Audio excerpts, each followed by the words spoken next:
For those of you who aren't familiar with the Capstone Experience, it's a three-part journey. It begins with a service learning project of some sort, a research paper inspired by that learning, the project, and then a Josh, which is today, an opportunity to share an understanding and a teaching based on those two things. My whole life, I've been grateful for what I have. My family, my house, my education, and all of the opportunities I have been provided. Volunteering with the Soulbox Project. Their mission is to show the staggering number of gun violence victims through art. People all over America send in origami boxes which the Soulbox Project displays, and each box represents a victim of gun violence. I've held a For my Capstone project, I raised money to help kids in poverty play hockey. Gosh, I suffered from writer's block because there's nothing in Judaism about helping the stranger. This is obviously a joke because finding core Jewish values to support my Capstone project can be done by flipping to any random page in a Jewish text. I'm sure you will find a verse supporting my project because loving the stranger, immigrants, refugees is important to God as well as every Jewish sage under their dominion. For my Capstone project, I started a fundraiser for the Hebrew Immigrant Aid Society, commonly known as HIAS. Founded in the late 19th century, HIAS helped Jews escaping Tsarist Russia and later Soviet Russia and from Europe during the Holocaust. They have also assisted Jews fleeing from persecution and poverty all around the world. Now they've shifted their focus onto refugees of every ethnicity, religion, race, and nationality. If they are in need, then HIAS is there to help. This is why I felt the need to raise money. I talked to every person I know, asking community members, and reaching out to the Social Action Committee at my synagogue. As of Friday, we have raised $2,636 for HIAS.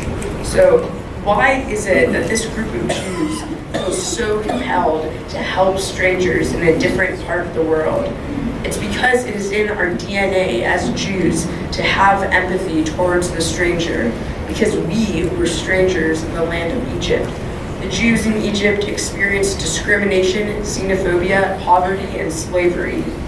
This observation was not made only by me, but by God too. As in Exodus 23:9, and a stranger shalt thou not oppress, for ye know the heart of a stranger, seeing ye were strangers in the land of Egypt. And Leviticus 19:33, and if a stranger sojourn with thee in your hand, ye shall not do him wrong. The stranger that sojourneth with you shall be unto you as the homeborn among you, and thou shalt love him as thyself. For ye were strangers in the land of Egypt. I am the Lord your God. And Deuteronomy 15:7, if there be among you a needy man, one of thy brethren, within any of thy gates, in thy land which the Lord thy God giveth thee, thou shalt not harden thy heart, nor shut thy hand from thy needy brother. The evidence is clear. Love the stranger, the oppressed, the suffering. Reach your hand out to all in need and lift them up. If you don't embrace this value, then practicing religion is useless. I'm trying to take this lesson with me wherever I go. Fight xenophobia, help the vulnerable, the needy, the stranger. For when we do this, not only do we improve society, but we improve ourselves in the process. Each generation of Jews faces a problem in which they strive to be part of the solution. For my parents, it was the so-called refuseniks, the Soviet Jews stuck in the USSR. For my grandparents' generation, it was the civil rights movement. This is where Rabbi Abraham Joshua Heschel rose to center stage of the Jewish community in America, when he marched with Martin Luther King Jr. in Selma. For my capstone paper, I focused on the American refugee policies. I compared the process of a Myanmar refugee entering America legally to American settlers first coming to the country. Leviticus 19:18 has been called the Great Commandment.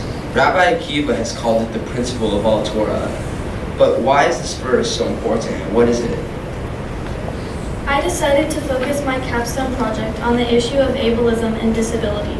Ableism is the discrimination against non-able-bodied people.